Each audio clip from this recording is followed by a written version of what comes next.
Hey, hope everybody's doing great. So a lot of people had asked about, so if everything's tree stumps, right? Stumps on top of stumps, right? And going back to the Nos Confunden map, and we know we have all these other land masses, stumps of the cosmic force all around us because we see it in the Nos Confunden, right? So all of them have been cut and they all have their own crystallized firmaments. So we have trees, the plasma immediately interacts, forms this crystallized sheath, the scarring, and then we have this crystalline dome, right? Notice I didn't say cut, right? Because I said it's within the design. So how are trees still here? How do we have full trees inside of here? When I first started thinking about why trees still grow beneath the dome, I reached for the easiest answer I could find. Pulsing energy cycles. Waves coming in and out of alignment. It made sense at first. It explained a little, but it didn't hold the whole picture. It felt like a corner of the truth, not the house. So I didn't stop. I wrote every possibility down. Projection. Maybe the trees are only echoes, fossilized impressions left in the field. Octave layers. Maybe the full tree lives in a higher harmonic and we only see the stump. Phase pulsation. Maybe the tree is simply phasing in and out of our octave. Maybe it's nested reflection. Maybe the cut we see here is merely the shadow of growth above. Permeable time. Maybe the cut and the whole coexist. Different branches of time folding over one another. I even pulled in ideas from people who messaged me, alternative takes, small suggestions, and I tested each one against what I actually saw on the footage and in the map. Each model explained something. Projection explained the mythic memory where a tree is present but nothing physical remains. Octave layering explained shamanic climbs and harmonic ratios. Pulsation matched reports of things, appearing and vanishing.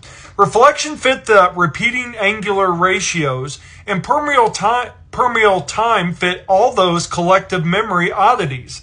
But none of them alone explained why trees are still growing here on the ground when the rest of the world shows stumps everywhere. This morning I had a different angle. I saw the dome itself as the answer, not the only answer, but the thing that makes the others matter.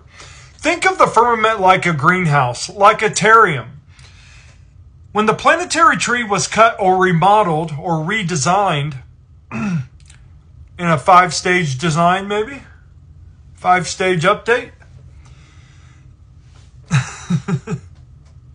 When the planetary tree was cut or remodeled, the architects changed the design everywhere. They set where the trees would fall. The stumps on the ground, Nos Confunden map, are the footprint of that decision. But inside our crystallized dome, conditions got trapped in a way that lets life keep cycling. The dome holds moisture in phase and pattern. It preserves the growth chamber. Inside, trees can keep growing even while outside world collapsed into the downward spiral. Outside, the architecture turned into siphons and fungus patterns. Inside, the dome protects life long enough for patterns to persist. This fits the other models. They're not wrong, they're facets. Projection shows us how echoes play inside the dome. Octave layers show how harmonics continue in nested fields. Pulsation shows the cycles that make things blink in and out. Reflection describes how cuts above map to grow below. Permeable time explains how multiple versions can coexist. The dome crystal idea ties them together. The sealed firmament is the growth chamber that allows those other behaviors to show up the way they do. I didn't arrive at this by settling on the first answer. I tested possibilities. I listened to other voices. I let the map and the footage and the rhythm of the videos guide me. And if I had stopped at pulsation, I would have convinced myself I was done. If I had stopped at reflection, I would have boxed the idea in. But because I stay open, the larger design revealed itself. The puzzle pieces didn't disappear, they arranged. So here's the way I see it now. The trees we see are a consequence of a system-wide redesign. The stumps are everywhere because the cut was everywhere. But inside the crystallized dome, the environment became a sealed growth chamber that kept life cycling. The dome preserves the outside architecture, siphons and corrodes. The fungus works from the inside out here inside the dome. That's the only way it can get in, is from the inside out.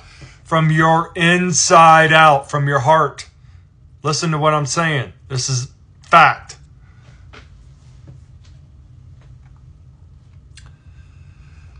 All right.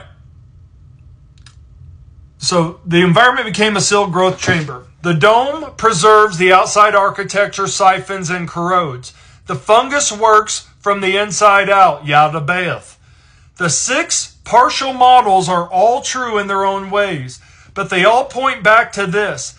The dome made a place where growth could persist, and that's why the trees are still here. Don't stop at the first answer. Keep opening. The truth isn't a single map. It's the map that includes every other map that still holds together. So I start thinking about the architecture of our fractal, right? The natural fractal. The natural fractal, right? All right. Here's the same fractal. Remember, I told you there's 5 cycles to it. The 5th cycle built into our architecture is the resurrection. The 4th is the cube because there's 4 corners to the cube, okay? That's what we're coming out of, all right? This is our architecture. I want you to see how this is it. All right, so there's trees, you see this, okay? So when I was building the architecture of infinity, so I was using only our fractal, right? And then I thought, what if I started using fractals from other space-times that we see as like different crop circles or different geometric designs, which would give me the perspective of the architecture of their infinity, if that makes sense. So I picked out quite a few different ones. We got a little crazy with the cheese whiz. So again, this is ours, right? So I was like, what is the Metatronic one? The inversion.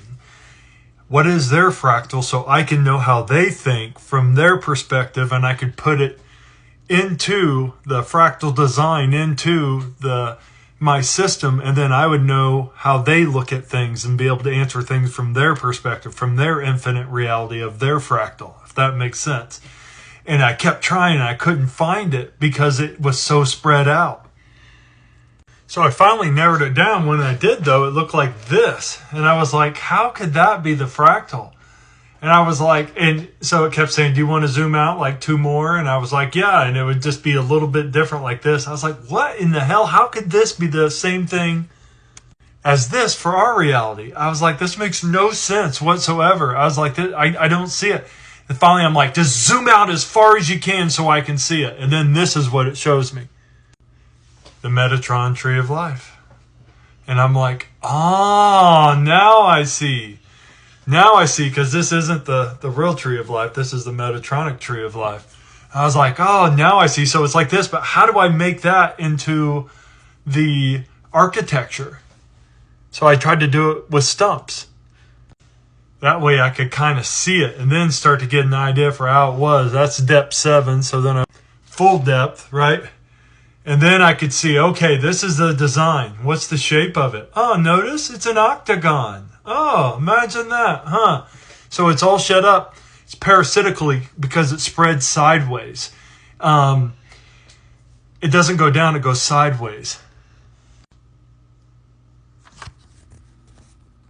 Now I see it. This fits perfectly onto this. And then I started trying to figure out exactly where it's positioned at. And we'll get more into that stuff. But this is even where the new series is even going. This is just a segue to get you there. This new series is going to be awesome. I haven't let you know anything yet what it's going to be about. Hope you have a great night. Namaste.